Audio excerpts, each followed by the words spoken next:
Okay, you probably already know the original Doom games, the Ultimate Doom and Doom 2, that's well and good, but what about the other Doom game? And no, I don't mean Doom 3, I mean Final Doom. Final Doom is a game that isn't made by the id Software team, it's made by Team TNT and Ario and Milo Casali. All of these developers helped to create the Doom WODs that are known as TNT Evolution and the Plutonia Experiment. Their WODs were apparently so good they got their games an official retail release published by id Software, and they even got it ported to the PlayStation alongside 13 levels from the master levels. For Doom 2, this port was made by Williams Entertainment, the same guys who ported the original Doom duology to the PlayStation. Today I will take a look at TNT Evolution and the Plutonia Experiment and see if they were worthy of being picked up by id or not. So let's do this. So, first off, I want to discuss the plots of the two Final Doom episodes. TNT Evolution's plot is about how the UAC opened a new dimensional portal, but with precautions in one of Jupiter's moons. But despite having precautions, a spaceship from hell attacks and kills everyone. And so the only survivor, which to be honest I don't really know if it's Doom Guy or not, is going to avenge all of the people who were killed by the demons.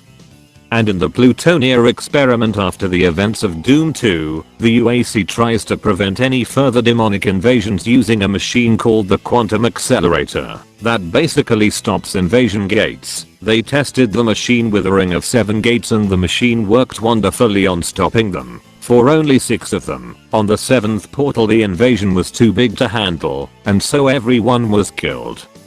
Again. And so the last portal remained opened and guarded by a demonic gatekeeper.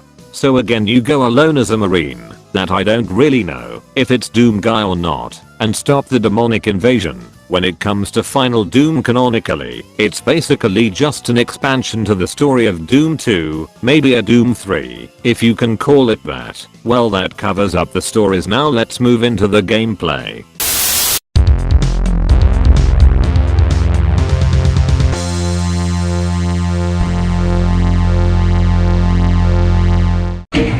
TNT Evolution, weird name, is a 32 level classic Doom episode. Why are there so many goddamn levels? I don't know, and this goes the same for Plutonia. So in total to beat Final Doom you have to go through 64 levels. 77 if you're playing the PS1 version. That's way too long in my opinion. I know Doom 2 has 32 levels. 33 if you're playing the Xbox version. It's pretty long, but the difference is that Doom 2 is just one game. It would have been better if they just made each episode of Final Doom 24 levels, cause the 2 episodes do drag. Not because of the level length, but because of too many levels. But let's take a look at the levels themselves. They aren't that bad, but they are way too closed. It's rare to find an area that is actually open and not cramped to hell. Also you have to use the map a lot more times than in the original Doom games. Because of how maze-like the levels are, which is not really good. The map should only be used for supporting yourself when wanting to know where to go. I guess TNT is maybe good for people who like playing their FPS games in tighter spaces, but yeah, it's way too tight and confusing for me. This episode actually has an original soundtrack, and it's actually pretty good. Not as good as the original Doom soundtrack, but it's close. The tracks feel a lot more unique though. So in general this episode, while it doesn't have terrible level design, the cramped spaces can get pretty annoying, and it has an alright soundtrack.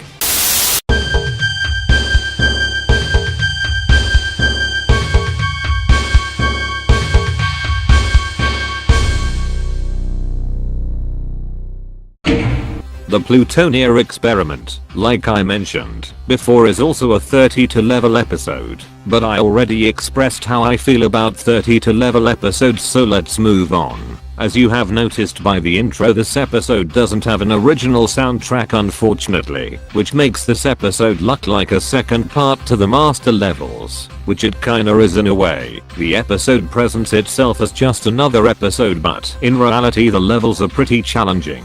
And not that bad as TNT. They're very open and expansive. I actually like these. I do get lost sometimes, but there's probably something I'm missing.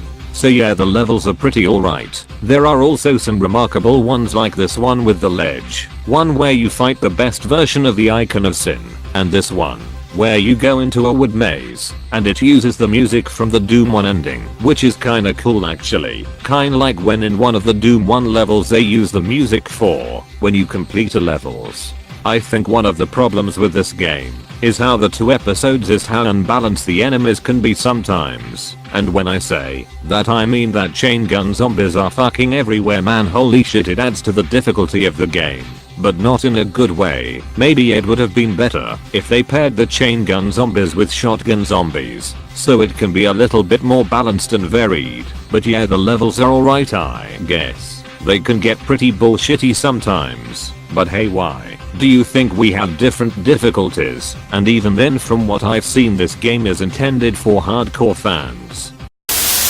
Final Doom is an interesting entry in the Doom series, not because it's good, but because of its history and development. The maps are nothing more than weird challenge maps for Doom 2, and to be honest it looks like a stretch id Software took to sell more Doom, especially because these WADs started as 2 free WADs, but apparently because id owns them, you have to pay for them, back in the day at least. Now you can download them without owing id Software anything. And if that wasn't enough of a stretch, as I mentioned before, Final Doom got a PS1 port and they even got it into the PS3 with Doom Classic Complete, which for some reason isn't on Xbox. What the fuck, Bethesda? So in conclusion, while Final Doom isn't the best of Doom campaigns, I guess it's still a good treat for the hardcore Doom fan. However, I still think some of the gimmicks pulled off in Plutonia were pretty interesting.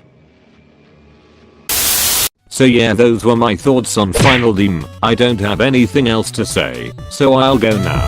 Bye.